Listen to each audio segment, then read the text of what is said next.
জীবনে সফল হতে চাইলে প্রথমে নিজের একটা গোল সেট করতে হবে। যে জায়গাটায় আমি স্যাটিসফ্যাকশন পাবো, আমার আত্মতৃপ্তি আসবে, সেই কাজটাই আমার চুজ করতে হবে। যেমন উপরের কোনো পদ না বা নিচের কোনো পদ না, যে জায়গাটায় আমি স্যাটিসফ্যাকশন পাবো। ধরেন আমি গণিত টিচার হতে চাই, তো এখন আমার শিকড় এবং ভালোবাসার জায়গাটা হচ্ছে যে ম্যাথ, ঠিক আছে, ম্যাথ টিচার হওয়া এবং সবার মাঝে গণিতে এটা আলোটা ছড়িয়ে দেওয়া, যে একটা জাতিকে গণিত মনস্ক করে তোলা, 2041 সালে স্মার্ট বাংলাদেশ করতে এবং ঊনবিংশ শতাব্দীর চ্যালেঞ্জ মোকাবেলা করতে বিজ্ঞান মনস্ক একটা জাতি করে তোলা। এখন আমার স্যাটিসফ্যাকশানের জায়গাটা আমাকে মনোযোগ দিতে হবে এবং সেই জিনিসটা পাওয়ার জন্য, টিচার হওয়ার জন্য আমাকে একাগ্রতা দিয়ে মন দিয়ে আমাকে কাজটা করতে হবে। কখনোই কর্মফলের আশা করবো না।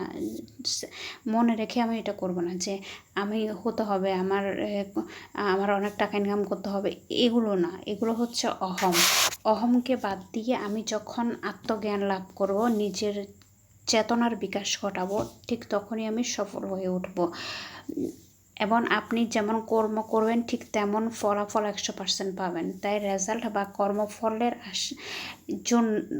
দিকে মনোযোগ দিয়ে কাজটা না করে আমার কিছু জানা বা শেখা অথবা বোঝার দিকে মনোযোগটা দেওয়া উচিত। তাহলে কিন্তু আমি আমার আত্মচেতনা, আত্মজাগ্রত হতে পারবো এবং আত্মসচেতনতায় সফল হয়ে উঠব এবং আমি আমার লক্ষ্যে পৌঁছতে পারবো।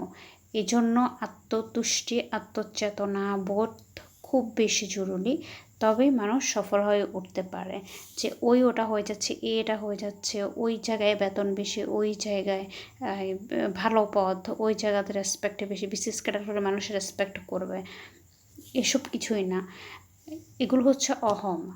কিন্তু এগুলোর ঊর্ধ্বে গিয়ে আমাদেরকে আত্মসচেতনতা বা আত্মচেতনার বিকাশ ঘটাতে হবে, যে আমি আমার কোন জায়গাটাতে স্যাটিসফ্যাকশন পাচ্ছি, কোন কাজটাতে, ওইটাতে মনোযোগ দিতে হবে। তবে আমরা সফল হতে পারবো।